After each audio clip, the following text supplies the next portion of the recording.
Rafale के पहुंचते ही दुश्मन देश कांप उठे हैं। चीन के सैनिक दहशत में आ गए हैं। उधर पाकिस्तान भी डर के मारे कांपने लगा है। पाकिस्तान के विदेश मंत्रालय ने भारत पर आरोप लगाते हुए कहा है कि भारत पहले से ज्यादा अपने हथियारों की संख्या और गुणवत्ता को बढ़ाने में लगा हुआ है। उसने विश्व समुदाय से गुहार लगाई है कि वो भारत को किसी भी प्रकार से रोके। नमस्कार दोस्तों, मेरा नाम है संगीता झा और आप देख रहे हैं स्टडी होम। उधर भारत को लेके चीन भी परेशान है और भारत जो है वो चीन को मुंह तोड़ जवाब देने के लिए भारत ने अपनी तैयारी तेज कर ली है।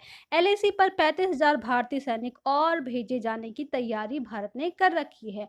चीन की करतूतों को देखते हुए भारत को उसकी हद बताने की तैयारी पूरी कर ली है। भारत ने लद्दाख में और ज्यादा भारतीय सैनिक को भेजने की तैयारी कर ली है। चीन ने भी सैनिकों की संख्या बढ़ाई है। ऐसे में भारत भी इससे पीछे क्यों हटे। एलएसी पर चीन के साथ बातचीत के बाद भी चीन पीछे हटने में आनाकानी कर रहा है। ऐसे में भारत ने भी चीन को सबक सिखाने की ठान रखी है। 3,488 किलोमीटर लंबी एलएसी पर अब हालात बदलने वाला है।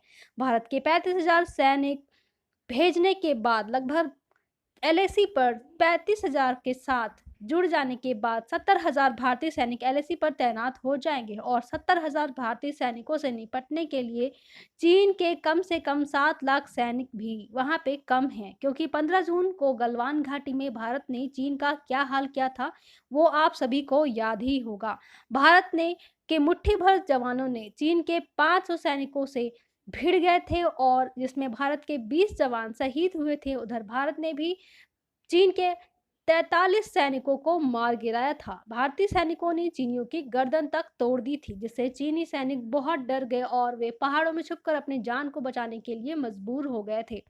उधर भारत ने 29 जुलाई यानी कि कल 5 राफेल के राफेल विमानों के पहुंच जाने के बाद चीन में खलबली मची हुई है। भारत के पास अटैक हेलीकॉप्टर अपाचे के साथ साथ सुखोई और मिराज जैसे लड़ाकू विमान पहले से ही हैं।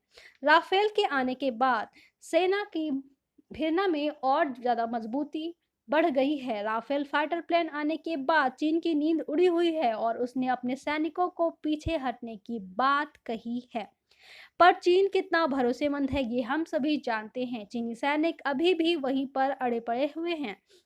भारतीय सैनिकों ने भी कसम खा रखी है कि वे अपने देश की 1 इंच जमीन भी दुश्मनों को हथियाने नहीं देंगे।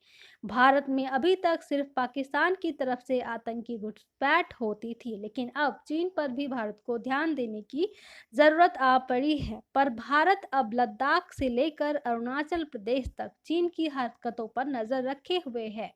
भारतीय सेना दुनिया की तीसरी सबसे बड़ी सेना है और भारत अपने सैनिकों पर सबसे ज्यादा पैसे खर्च करने वाला तीसरा सबसे बड़ा देश है।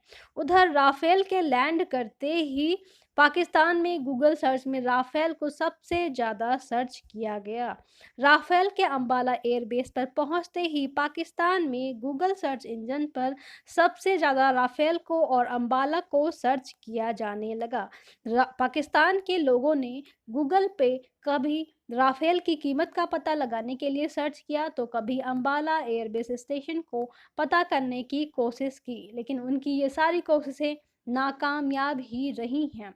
तो आगे देखना ये है कि भारत चीन के सामने अपने सैनिकों की इतनी लंबी संख्या भेजने के बाद चीन के साथ युद्ध होने के बाद उसे हरा पाता है या नहीं, और पाकिस्तान के विदेश मंत्रालय की तरफ से लगाए गए आरोप से भारत कब तक बचा रह सकता है।